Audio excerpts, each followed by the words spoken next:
En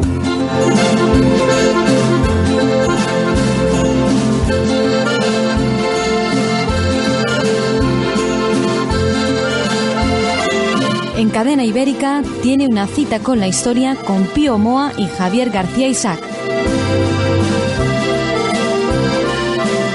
Cita con la historia. Presenta Javier García Isaac.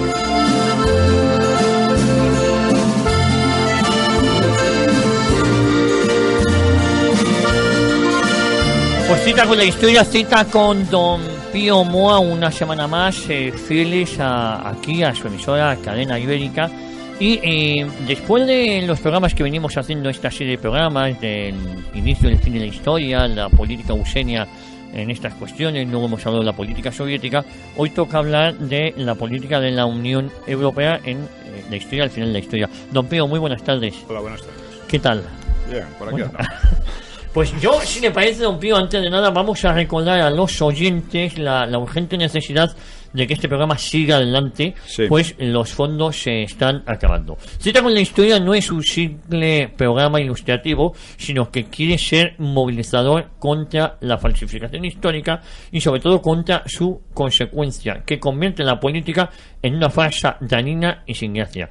Es preciso que cientos o miles de nuestros oyentes, con conciencia de la importancia de esta tarea, difundan el programa, comentándolo y enlazándolo en redes sociales a partir de YouTube, de podcast, del www.citaconlahistoria.es y que contribuyan económicamente.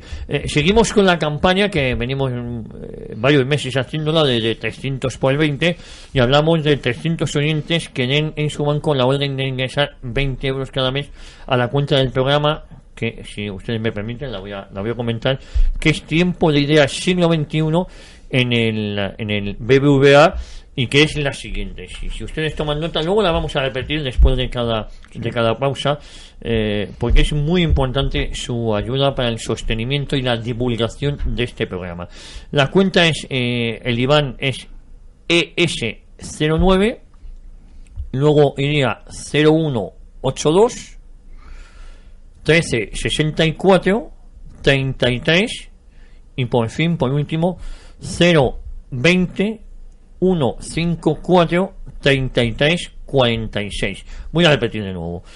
BBVA, titular Tiempo de Ideas Siglo XXI, en la cuenta es la siguiente: ES09 0182 1364 33 0201 54 33 46. También la pueden ver en nuestro canal sobre todo en nuestro blog de citaconlahistoria.es o en el blog de don Pío Moa.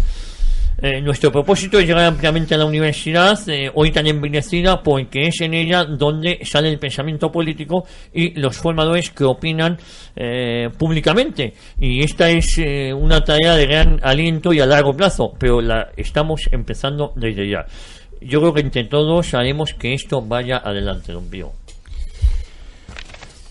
Muy bien, pues hoy vamos a hablar de, como ya has dicho, de la Unión Europea, ¿no? Ha dicho usted de la Unión Europea, y como ha salido un libro de Ángel Viñas, en fin, su penúltima aportación, vamos a llamarla así, sobre los generales supuestamente sobornados, generales españoles supuestamente sobornados por Londres para evitar que España entrara en la guerra mundial, pues se trata de una,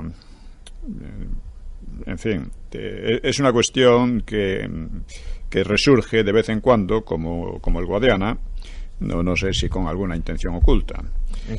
Yo me temo que sí. En el libro Años de Hierro ya lo traté y voy a resumir un poco lo que decía.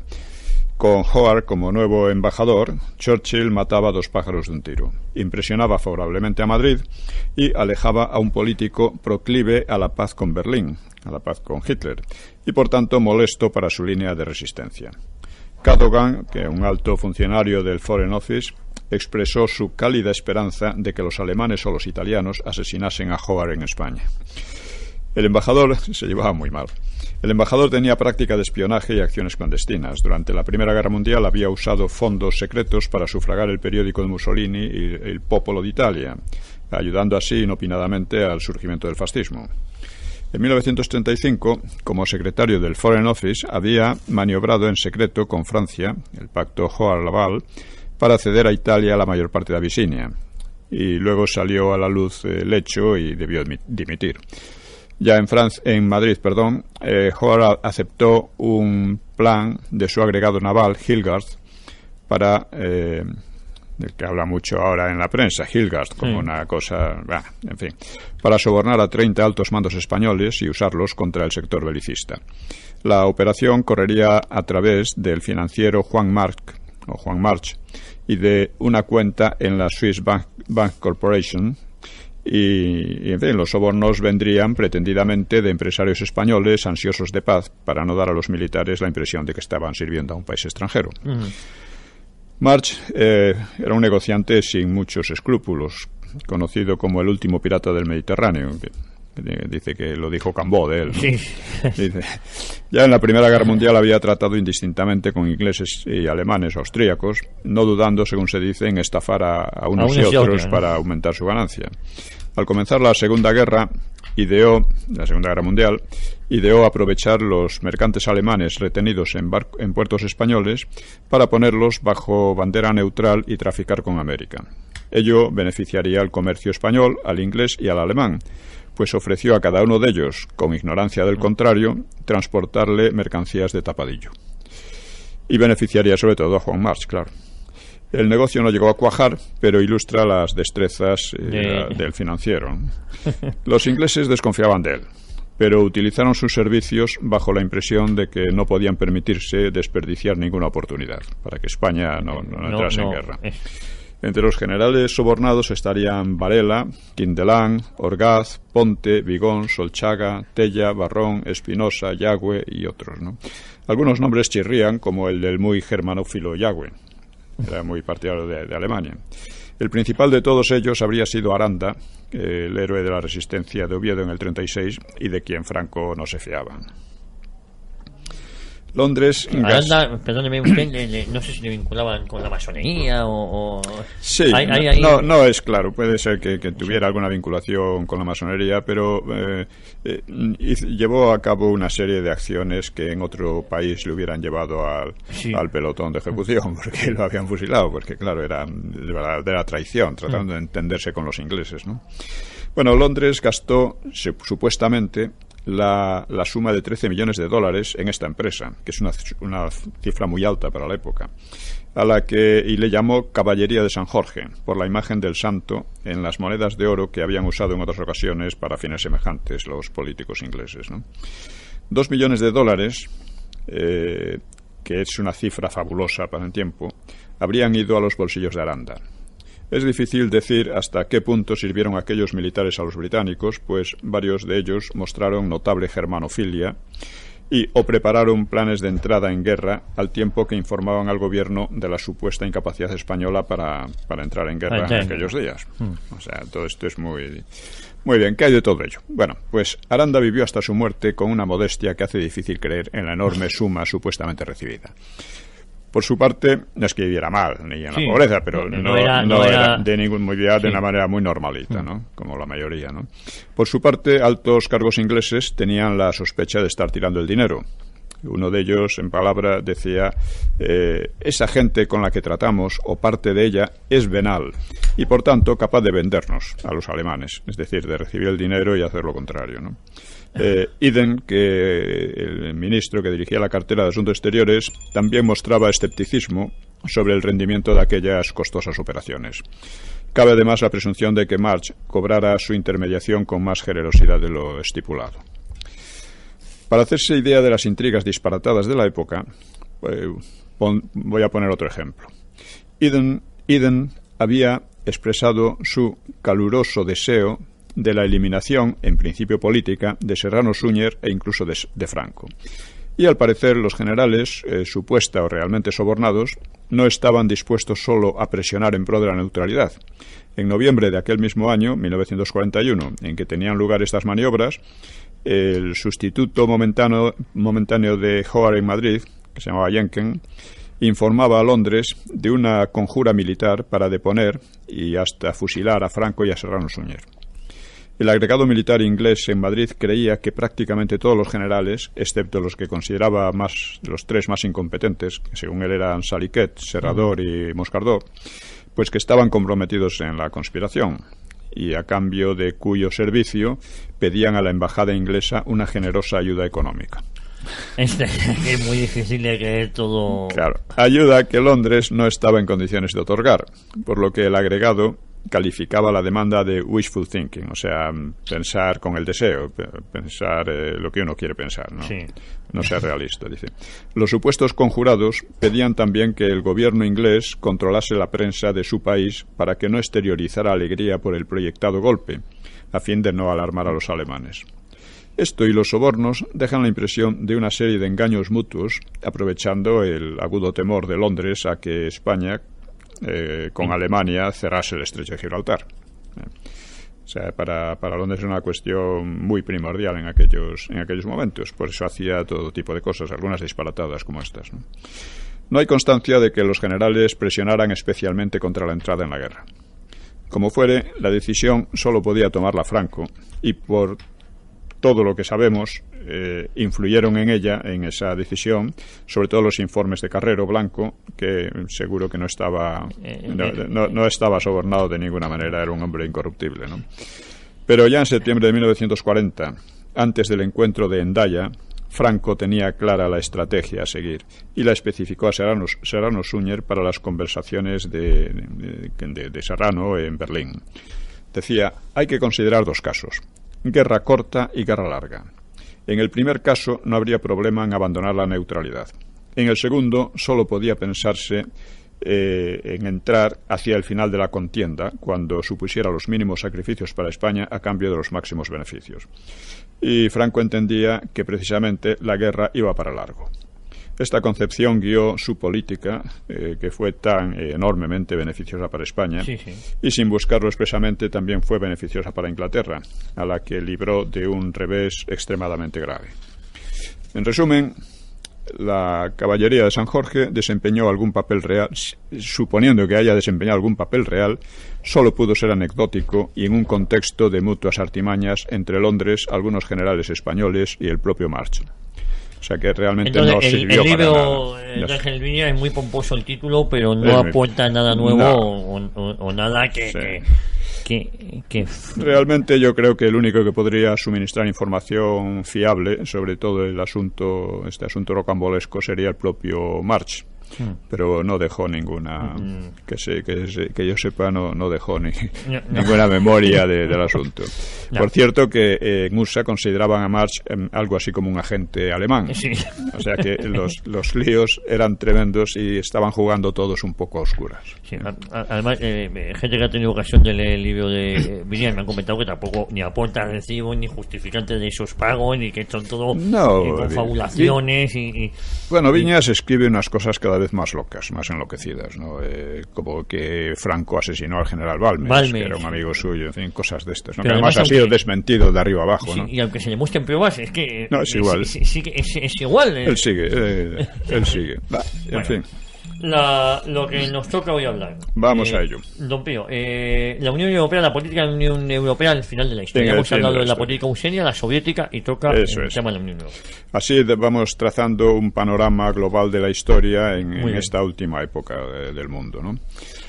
Bueno, hemos visto, como decíamos, sumariamente, claro, los avatares de USA y de Rusia después del fin de la historia, es decir, de la caída del Imperio Soviético, y las raíces ideológicas e históricas de sus políticas. Esto es importante. Hoy trataremos de la Unión Europea en las presentes circunstancias. Como sabemos, la Unión Europea fue fundada con ese nombre en 1993, 2 años después de la implosión de la Unión Soviética, y como parte del programa, si así le podemos llamar, del fin de la historia. Bueno, el fin de la historia básicamente es el fin de las guerras, que es una cosa que se viene diciendo desde por lo menos mediados del siglo XVII, ¿no? Sí. Cada vez que hay una paz es el fin, la paz perpetua, ¿no? Bueno, para entender la evolución europea actual debemos remontarnos al final de la Segunda Guerra Mundial. Por entonces se fundó la ONU, que debía asegurar la paz perpetua, como siempre, algo que venía prometiéndose, ya digo, con cada tratado de paz, ¿no? Empezando por la paz de Westfalia, ¿no? En 1945, Europa salía empobrecida y arruinada, y por primera vez desde la edad de supervivencia, es decir, desde la caída del Imperio Romano de Occidente, Europa se hallaba invadida y repartida en dos grandes protectorados: el occidental, bajo la batuta de USA, y el oriental, bajo la batuta de la Unión Soviética. Así terminaban 5 siglos de supremacía europea en el mundo. Supremacía ejercida a través de algunas de sus naciones, no siempre las mismas. Bueno, esto fue una catástrofe simplemente inimaginable 6 años antes. Las 3 grandes potencias europeas, Inglaterra, Alemania y Francia, que se consideraban de tiempo atrás el mayor centro productivo y avanzado de civilización, salían las 3 muy mal paradas.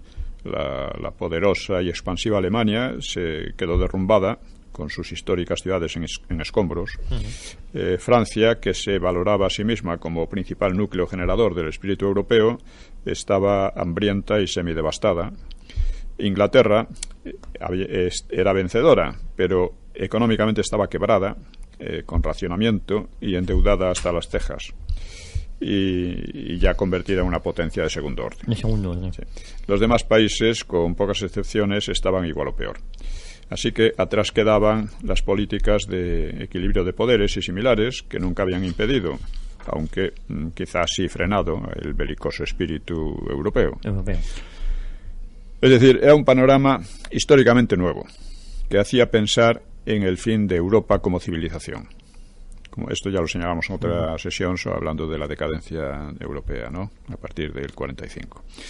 Es cierto, claro, que Rusia formaba parte de Europa y su ideología marxista era una ideología europea, descendiente de la Ilustración, y que USA descendía directamente de otra ideología europea, del liberalismo. Pero miradas desde el continente no dejaban de ser ambas potencias ajenas, con bastantes rasgos culturales distintos de los que normalmente se consideraban más europeos, ¿no?, más propiamente, ¿no? Además, la tutela de estas dos superpotencias era realmente humillante para unos países que pocos años antes parecían dominar el planeta. Y de hecho dominaban la mayor parte de él, ¿no? Solo el imperio inglés era 3 veces más grande que Europa, o sea, que la superficie europea, ¿no? Solo el imperio inglés, efectivamente. Sí. Bueno, los únicos que estaban un poco al margen de esta tutela eran España y otros países neutrales como Suecia o Suiza. Los únicos que quedaban al margen del protectorado useño y, por supuesto, también del soviético. Además, no se veía un posible cambio a medio plazo. Durante varios años, después de la guerra, la economía de la zona, bajo dirección de USA, seguía sin despegar. Y esto causaba inquietud porque podía provocar movimientos revolucionarios, lógicamente. Había un descontento cada vez mayor. Sí. Para evitarlo, Washington programó un plan de créditos en muy buenas condiciones. Créditos que debían reactivar la economía, y eso fue el famoso Plan Marshall, que le fue negado a España, como bien sabemos. Si no me equivoco, el secretario de Estado, ¿no? Sí. Sí, continuamos hasta 5 minutitos, o si quieres lo dejamos aquí, nos vamos a publicidad y volvemos de inmediato. Bien, de acuerdo. Pues nos vamos un momentito a publicidad y volvemos de inmediato aquí en Cita con la Historia, Cita con Don Pío Moa. Ya estamos de vuelta, hoy hablando sobre la Unión Europea al final de la historia, y estaba comentando usted cómo ese plan Marshall, impulsado por el que fue secretario el secretario de Estado de Estados Unidos, que era el Marshall, el que impulsa estos planes de desarrollo, supuestos créditos para el resto de Europa, pero que a España no le llegaron. No llegaron por muchas razones, pero vamos, fundamentalmente porque había una política de aislamiento del régimen español. Una política que era realmente una política criminal, porque se trataba de crear una hambruna masiva para ver si caía el régimen, ¿no? En fin, eso a un país que había sido neutral en la guerra, o sea que no había sido beligerante. Claro. Bueno, pues al mismo tiempo del Plan Marshall, varios políticos eurooccidentales diseñaron un plan a largo plazo para devolver a Europa un papel clave en el mundo. Ellos suponían que eso solo sería posible mediante la unificación y la progresiva desintegración de las naciones en un Estado común. Un Estado común europeo cuyas formas no estaban claras, ¿no? Nadie podía tenerlas claras en aquel momento. Tenemos que hacernos idea de la situación catastrófica en que estaba Europa en aquel momento. Bien, entre aquellos políticos que luego han sido titulados padres de Europa, es una cosa algo absurda, porque Europa existía mucho antes que ellos, ¿no? Pero entre ellos predominaban los democristianos, el alemán Konrad Adenauer, el italiano Alcide de Gasperi, el francés Robert Schuman, y más el socialdemócrata belga Paul-Henri Spaak y el tecnócrata Jean Monnet. La idea de conjunto era emprender un proceso de unificación económica que condujese a la unidad política en una especie de Estados Unidos de Europa. De la experiencia pasada extraían la lección de que, o sea, de la guerra, ¿no?, de que por esa vía terminarían los conflictos tradicionales entre Francia y Alemania. Y por otra parte, la ancestral aspiración desde Carlomagno de unificar un continente cristiano pues parecía tener una opción histórica después de los efectos del choque entre las tres ideologías anticristianas o acristianas de la Guerra Mundial, es decir, el fascismo, la democracia liberal y el marxismo. Pero la idea de organizar la política a partir de la economía es una idea típicamente materialista, por llamarla así. Era más, ya de principio, más socialdemócrata que cristiana. Así que en 1950, Jean Monnet, que era un hombre de negocios, propuso como primera medida, que se le aceptó, fundar la Comunidad Económica Europea del Carbón y del Acero, la CECA. En inicio. Sí, entre Francia, Alemania, Italia y el Benelux. Benelux, o sea, Bélgica, Holanda y Luxemburgo. En 1957, la Unión se transformó en la CE, la Comunidad Económica Europea, la cual establecía la unión aduanera y la libre circulación de bienes, aunque no de personas y capitales, que no se haría hasta 1986. Hubo también el Euratom, una unificación con vistas a la energía nuclear, ¿no? Una unificación de políticas, ¿no? Los objetivos de estas medidas eran básicamente dos: evitar en lo sucesivo las guerras intraeuropeas y crear poco a poco una nueva superpotencia que compitiese con USA y con la Unión Soviética. Bueno, ¿cuál fue la realidad de estos propósitos? Vamos a verlo un poco.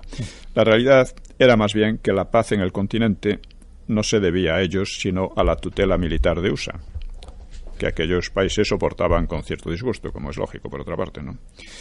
Un disgusto porque, aunque esos países, los de Europa Occidental, disfrutaban de una independencia mayor que los países orientales sometidos a Moscú, pues estaban drásticamente condicionados por la política internacional de USA, de Washington. Una de sus consecuencias fue la paulatina pérdida de los imperios coloniales, porque el mesianismo democrático de USA, del que hemos hablado en otro programa, en otra sesión, no simpatizaba con aquellos imperios. De modo que la propia USA contribuyó a socavarlos de distintos modos y a sustituir su influencia económica, por ejemplo, en el petróleo de Oriente Próximo, ¿no?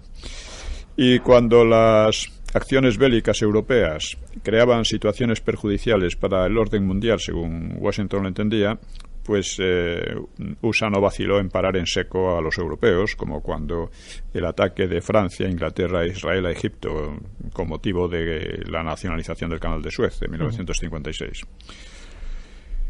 Y luego, por otra parte, los movimientos anticolonialistas contaban con el apoyo soviético. Para la Unión Soviética era una línea estratégica muy importante. Y porque además se pensaba que rompiéndolo, o sea, acabando con el colonialismo, el capitalismo europeo se vendría a pique, ¿no? USA, por su parte, pues quería disputar a Moscú la influencia sobre los movimientos independentistas, anticoloniales, ¿no? Muchos de estos movimientos eran dirigidos por comunistas. Bueno, desde luego las potencias coloniales europeas lucharon a fondo para conservar sus posesiones, pero la mayoría de las guerras emprendidas con ese fin, tanto por Francia como Inglaterra, Holanda, más tarde Bélgica y finalmente Portugal, pues fueron guerras perdidas. Y esto aumentó la sensación de humillación y de impotencia de las metrópolis, de las antiguas de estos países, ¿no? Al mismo tiempo se descubrió que los países, la otra cara del asunto fue que se descubrió que los países europeos que tenían colonias no prosperaban a base de dominar y explotar a países de África y Asia, como habían supuesto muchos economistas y políticos marxistas y no marxistas, claro. En realidad, la pérdida de aquellas tierras no arruinó a los europeos. Al contrario, después del Plan Marshall y gracias a la tutela militar useña que salvaguardaba la paz en Europa, los países eurooccidentales crecieron más rápidamente que nunca, convirtiéndose en sociedades de gran consumo en lo que se llamó los 30 años gloriosos, hasta 1975.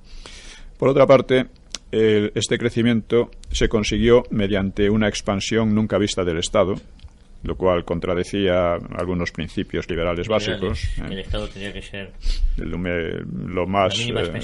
menos posible. El único país que, curiosamente, mantuvo un Estado pequeño fue España. Sí.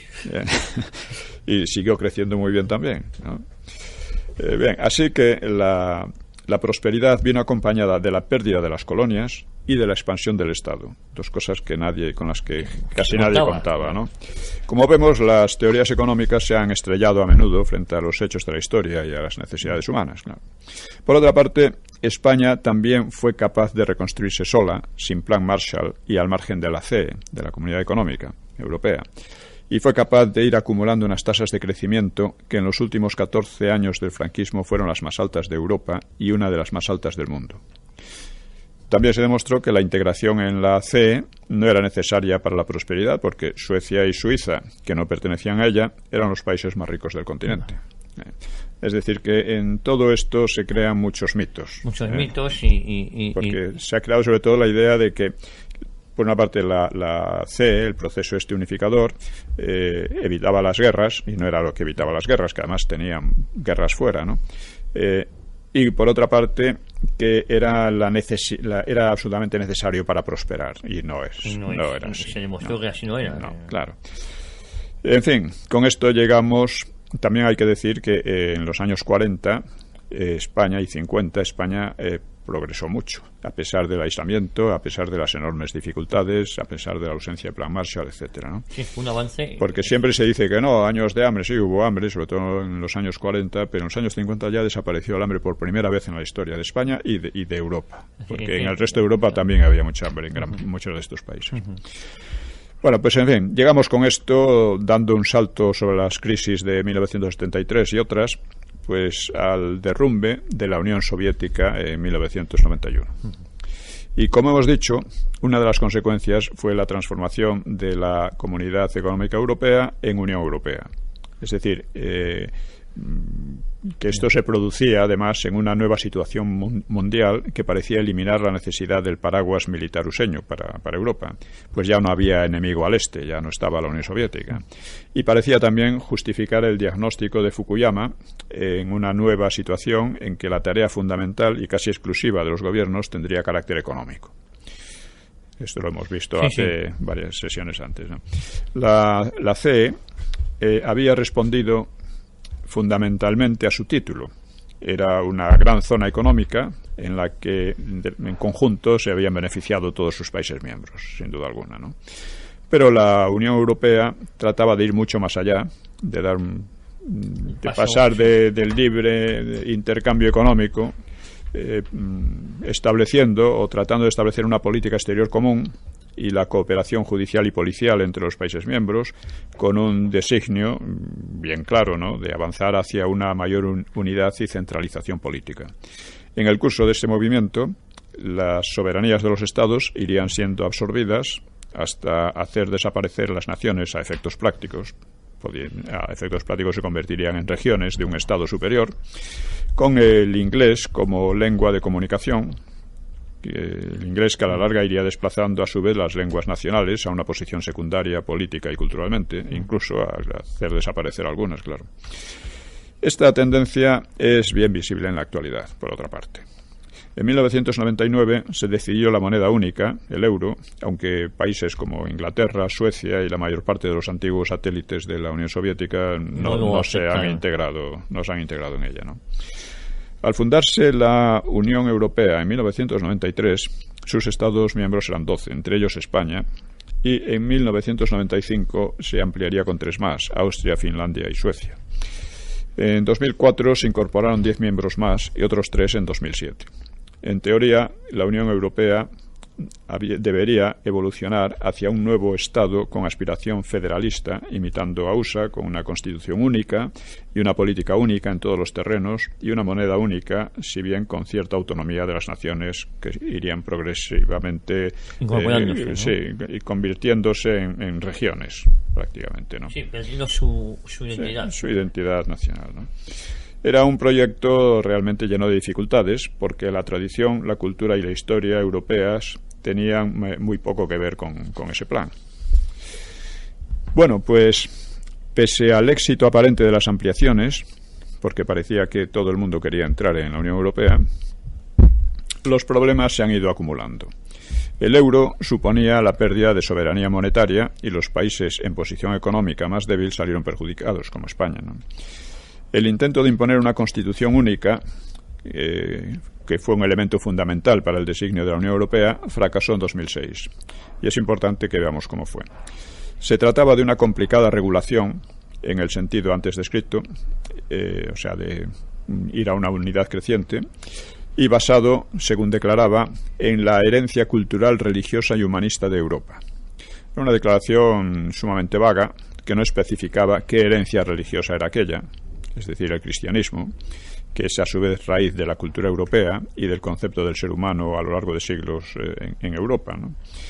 Esta ambigüedad era calculada y la razón de ella radicaba en que los autores de la Constitución precisamente no se consideraban cristianos, sino más bien herederos de las ideologías nacidas de la Ilustración, y una de cuyas características era precisamente la crítica y la aversión al cristianismo. Así que vamos a dar una breve explicación que trato todos estos problemas los trato en un libro de próxima aparición, una introducción a la historia de Europa, que saldrá en noviembre. Para noviembre está... Sí, que trata un poco la evolución de Europa desde la Segunda Guerra Púnica, que es cuando se puede decir que Europa empieza, ¿no? Y todos estos programas que hemos venido haciendo, yo creo que van a estar también recogidos en cierta medida en ese... Sí, en cierta medida, sí, de una manera, en fin, muy sintética, ¿no? Bueno, aunque fue el cristianismo el que edificó Europa y salvaguardó la herencia clásica después de la caída del Imperio Romano en el siglo XVIII, ocurrió, el siglo XVIII es el siglo de la Ilustración, como se le puede llamar, ¿no? El cristianismo se enfrentó a una crítica radical que se basaba, o decía basarse, en la razón. Se suponía que la razón y la ciencia podían prescindir de la fe religiosa y alcanzar verdades reales y no ilusorias, como las religiosas, no supersticiosas. Pero la práctica demostró que el ejercicio de la razón no llevaba a conclusiones únicas y universalmente válidas, sino que producía ideologías que no solo eran divergentes, sino también opuestas. Así, de la crítica al cristianismo brotaron tendencias liberales, brotó el marxismo, el anarquismo y más adelante en el siglo XX los fascismos, conteniendo todos estos movimientos diversas corrientes dentro de cada uno. Dentro de cada uno ya había discrepancias y corrientes diversas, a veces enfrentadas también. No obstante, por ejemplo, del marxismo, la socialdemocracia, que llegó a estar muy enfrentada con los comunistas, que eran los más consecuentemente marxistas, ¿no? Ahora, aún así, con todas sus discrepancias y oposiciones, todos profesaban una fe en la razón y en la ciencia que no se distinguía mucho de la fe religiosa, porque le atribuían unas potencialidades que en realidad no se ha demostrado que tuvieran. Algo de ello vimos en el programa sobre la masonería, que pueden consultarlo nuestros oyentes. Sí, tanto en el canal de iVox de Cita con la Historia o de YouTube, que tenemos todos nuestros canales. Sí. El que esté interesado puede acudir a ese programa. Bueno, pues volviendo a la Constitución, la Constitución Europea, fue presentada y en parte redactada o inspirada por Giscard d'Estaing. Giscard es era un político francés, era masón activo y por tanto anticristiano, porque esta es la realidad. Giscard fue presidente de Francia entre 1974 y 1961. Perdió luego las elecciones al verse envuelto en un escándalo de corrupción porque había recibido regalos en diamantes del emperador Bokassa de la República Centroafricana, un déspota medio loco, acusado de canibalismo, ¿no? Que, si no me equivoco, acabó en Francia precisamente. Sí, es posible. No sé cómo acabó, pero bueno, el hombre había rendido servicios a Francia también, esto es verdad, por lo menos a Giscard. Sí, a Valéry Giscard d'Estaing, que luego... Sí, Valéry Giscard d'Estaing. Con el tema de ETA y España permitió el santuario. Vamos a eso. Después de la muerte de Franco, Giscard trató de condicionar la transición española, no sabemos en qué grado, ¿no? En la ceremonia de la coronación de Juan Carlos, insistió en recibir un trato especial, tratando de aparecer como protector o mentor del rey o algo por el estilo, y parece que hasta pidió el toisón de oro, aunque no llegó a recibirlo, ¿no? Giscard era un protector de la ETA, a la que garantizaba un santuario en la inmediatez de la frontera española, y usaba este hecho para presionar sobre Madrid. Otra de sus actividades internacionales consistió en apoyar al líder integrista iraní Jomeini, que en 1979 derrocó al Shah de Persia, o de Irán, que era pro-occidental y modernizador, y además le negó refugio en Francia.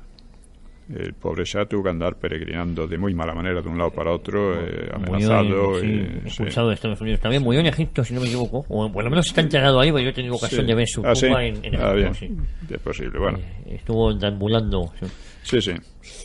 Eso después de haber sido un poco el país que garantizaba los intereses de Occidente en todo Oriente Medio. Es decir, él decía, es peligroso ser enemigo de los Estados Unidos, pero es más peligroso ser amigo. Sí, así le fue. Sí. Estas cosas pasan en la política y la historia está repleta de ellas, ¿no? Se produjo una conjunción, perdóneme, don Pío, que estaba Jimmy Carter en Estados Unidos y Valéry Giscard d'Estaing en Francia. Sí. Esa conjunción también. Sí, fue tremendo.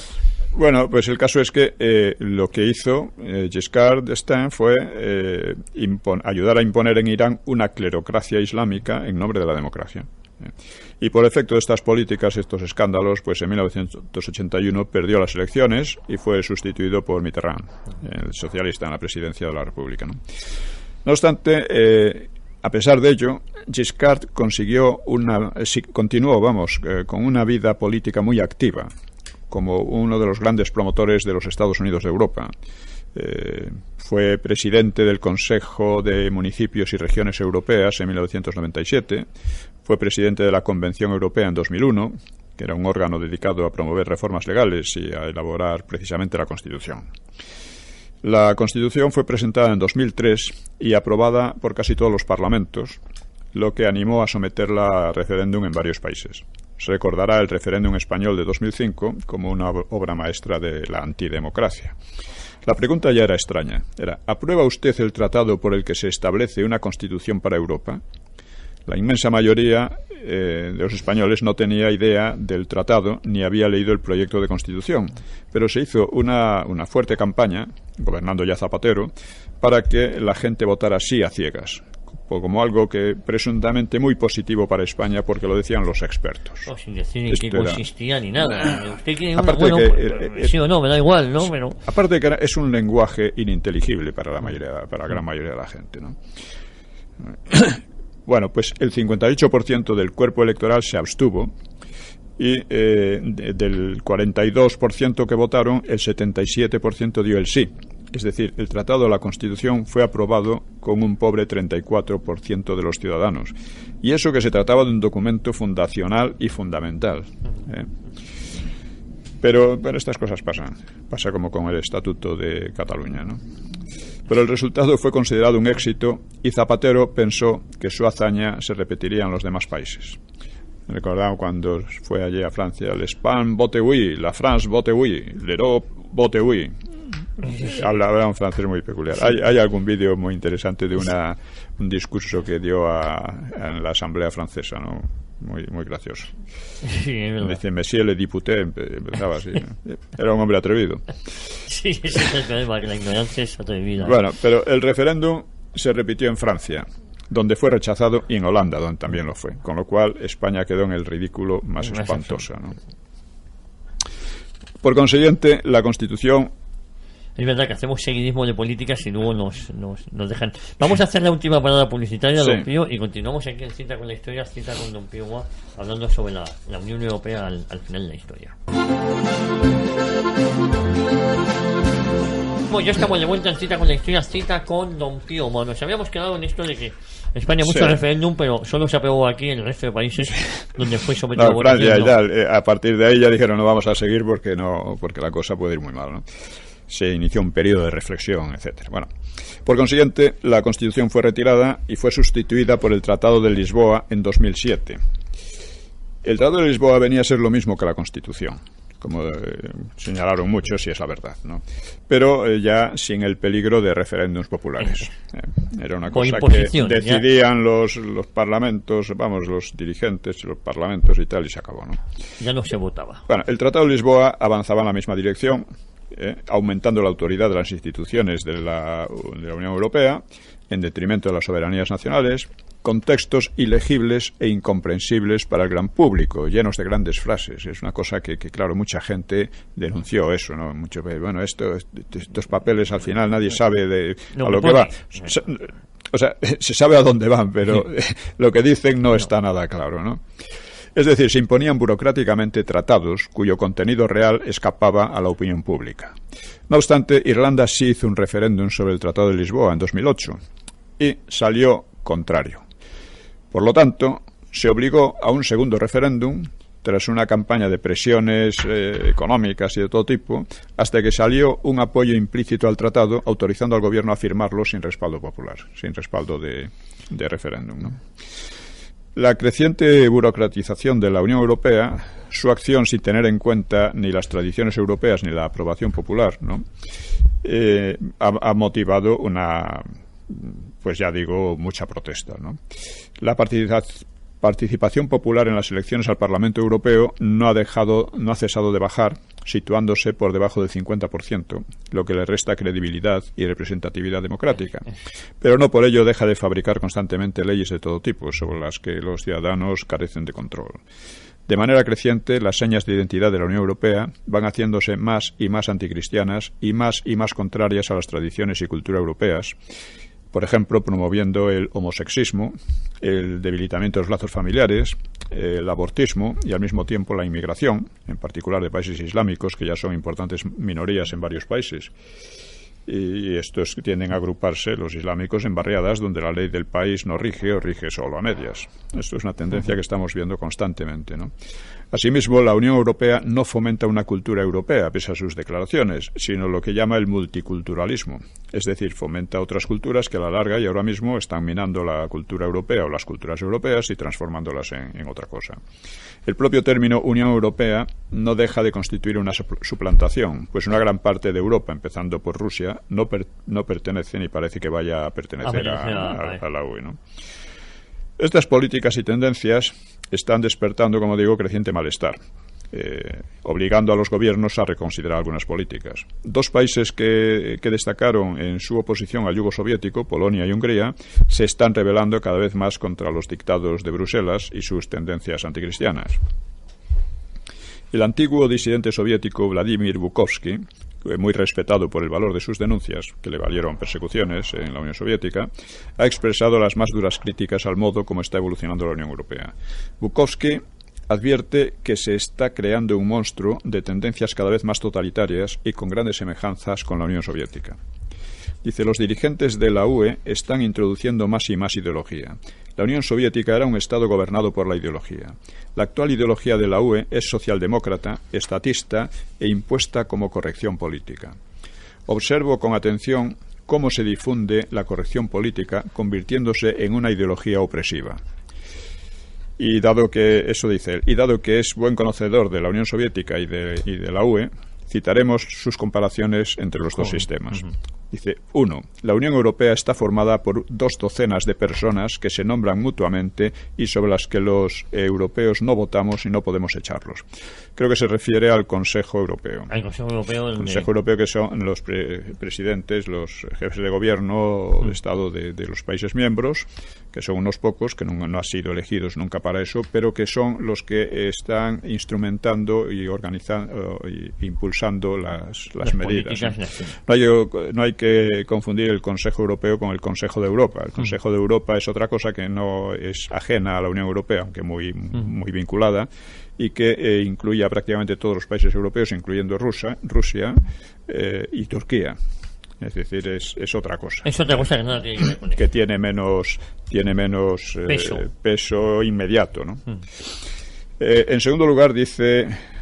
la Unión Europea tiene un parlamento al estilo del Soviet Supremo de la extinta Unión Soviética, que al igual que el Soviet aprueba las decisiones del Politburó. El Politburó es el Consejo Europeo, creo, no lo menciona explícitamente, pero va por ahí. Sí. 3. En la Unión Europea hay cientos de burócratas con enormes salarios y privilegios, incluso con impunidad, que han llegado a sus estatus de cualquier forma y con cualquier estrategia. 4. La Unión Europea no está siendo formada por la fuerza de las armas, pero sí por la coacción económica. Esto se ve constantemente. 5. La Unión Europea nos exige que abandonemos nuestras creencias culturales, nuestra forma de vida, que seamos, antes que españoles, por ejemplo, europeos. Horario europeo, costumbres europeas, etc. 6. La Unión Europea destruye los Estados-nación y pretende llegar a ser ella misma un gran Estado. Bajo el fantasma de la crisis se está forzando a los Estados, a las naciones, a perder su soberanía, incluso se les están imponiendo gobiernos no elegidos por los pueblos. No sé en concreto a qué se refiere en esto. 7. La corrupción crece desde arriba hacia abajo. 8.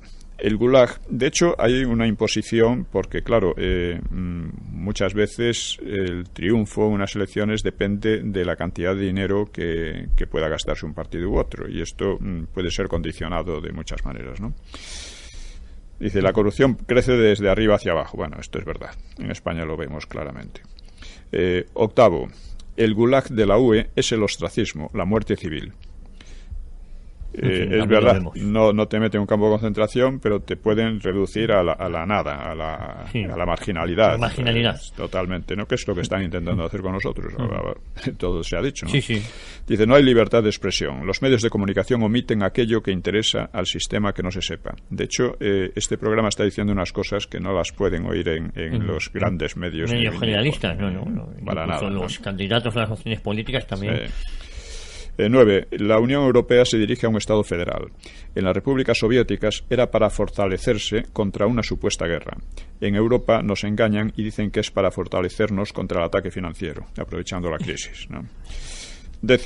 La Unión Europea lleva en sus entrañas la semilla de su autodestrucción, como pasó con la Unión Soviética. Bien, es posible. Estas críticas pueden ser más o menos matizables o discutibles, pero es evidente que contienen mucha verdad. La Unión Europea utiliza cada vez más las amenazas y presiones económicas para romper las resistencias. Y para imponerse. A un programa político que nadie sabe a dónde puede conducir. Y como parte de la OTAN, tiende a ingerirse en los asuntos de otros países.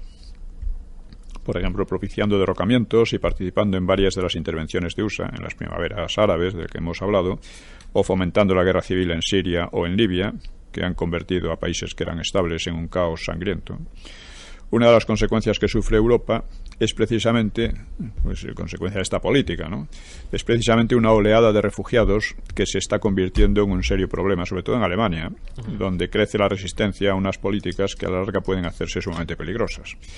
Asimismo, la Unión Europea participa con más o menos entusiasmo en una política de cerco a Rusia, a la que mira como un peligro, cosa que por el momento no es, pero que está obligando a Rusia a adoptar medidas que siempre son una carrera de agresiones, por un lado o por otro, ¿no? Y que es un coste, además, ¿no? Una ilusión. Sí.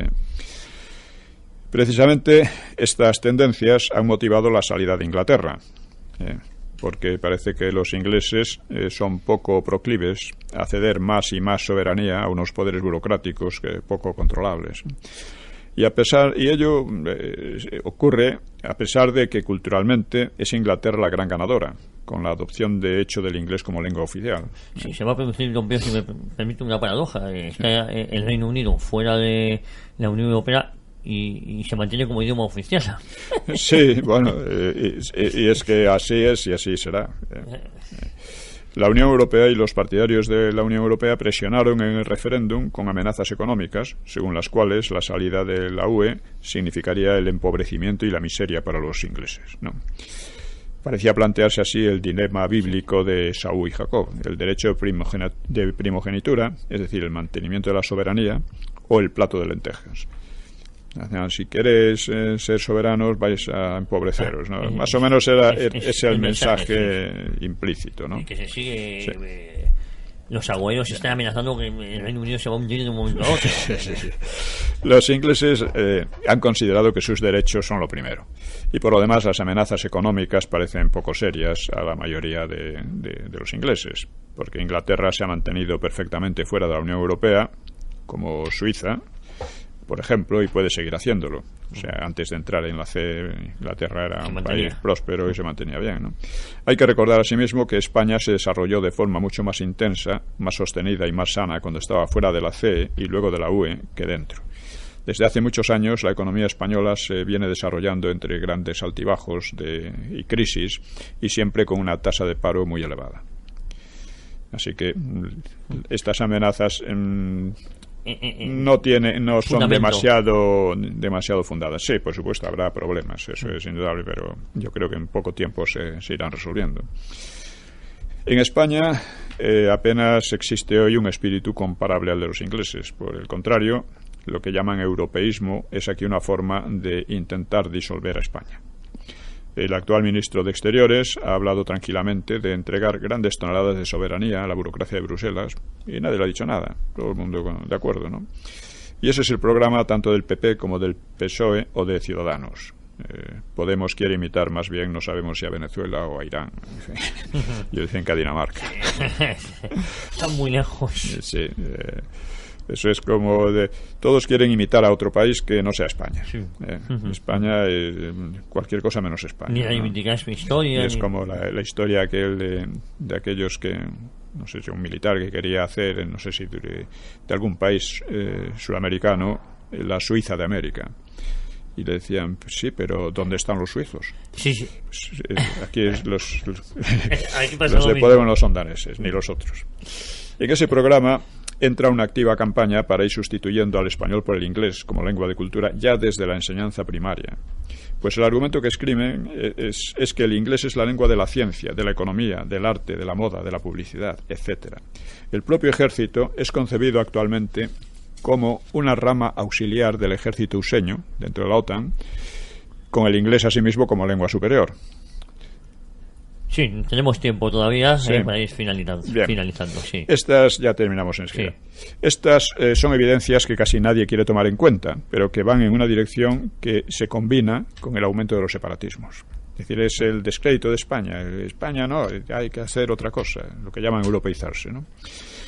Sí. Vemos, pues, que el fin de la historia, con un gobierno dedicado a resolver asuntos económicos, no parece darse tampoco en la Unión Europea, que era donde Fukuyama veía con más claridad el fin de la historia, porque decía que tenía menos aspectos contrarios que USA, ¿no? La tendencia es precisamente la contraria, a una crisis creciente. Cuando hablábamos en otro programa de la decadencia de Europa desde la Segunda Guerra Mundial, observábamos que el éxito económico de Europa Occidental no ha ido acompañado de algo parecido en el campo que en un sentido amplio podríamos llamar del espíritu. La decadencia o el estancamiento se aprecian sobre todo en los terrenos en los que Europa ha destacado más a lo largo de los siglos. A lo largo de muchos siglos, por lo menos. Desde la Guerra Mundial, el pensamiento, la filosofía, las artes, la ciencia, la técnica y también las modas y música populares, etcétera, han pasado a originarse principalmente en USA.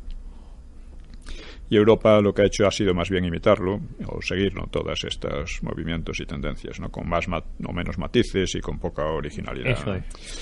También el marxismo soviético continuó influyendo poderosamente por medio de partidos comunistas de masas, como en Italia y Francia, y asimismo en la universidad y medios intelectuales. La Escuela de Frankfurt, asentada, como decíamos, asentada en USA después del triunfo nazi, intentó un nuevo materialismo combinando a Marx con Freud. Otro rasgo de la época fue la popularidad del existencialismo de Sartre. Era un puro nihilismo voluntarista. El hombre está condenado a ser libre y puede construir su moral y su vida, decía, al margen de cualquier constricción externa, ¿no? Sí. Sartre terminó, curiosamente, defendiendo el comunismo extremo, ¿no?, de Mao Zedong y tal, algo que no es tan paradójico como pudiera sonar. En general, la cultura europea de posguerra tiene aire de epigonismo un tanto gris. En el mito griego de Prometeo, este simboliza la elección exclusiva por los bienes materiales y la burla del espíritu, y su encadenamiento a la roca simboliza su opción por la vida trivial y sin elevación. Podría servir como símbolo, a su vez, de lo que está ocurriendo en nuestro continente actualmente.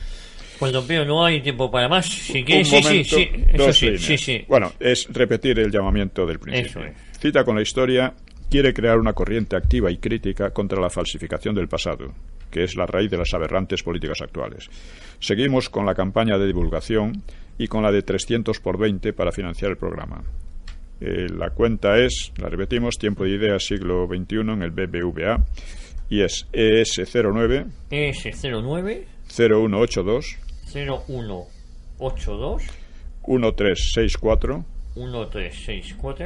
33 020 154 3346 46. Muy bien, pues importante que nuestros clientes colaboren en este llamamiento para la divulgación de este programa Cita con la Historia, que es tan importante y que numerosísimos seguidores estamos teniendo, pero no es suficiente si queremos influir. Seguimos en un verdadero gueto y hay que romper los muros del gueto, y eso entre todos. Bueno, don Pío, muchísimas gracias. La próxima semana más, aquí en Cadena Ibérica, en Cita con la Historia. Muy bien. Y los martes en Territorio Lince. Muy bien. Muy bien. A todos ustedes, muchísimas gracias por su fidelidad. Nosotros prometemos volver, Dios mediante, la próxima semana aquí en Cita con la Historia. Cita con la Historia.